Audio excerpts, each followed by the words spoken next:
Before you begin, remove the display panel assembly and touch control board. Removal.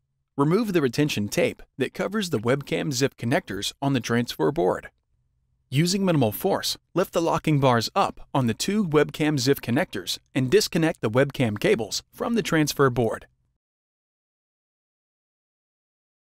Grasp the pull tab and carefully remove the stretch release tape that secures the display panel cable to the transfer board. Lift the locking bar on the display panel cable connector and disconnect it from the transfer board. Grasp the pull tab and carefully remove the stretch release tape that secures the transfer board cable to the transfer board.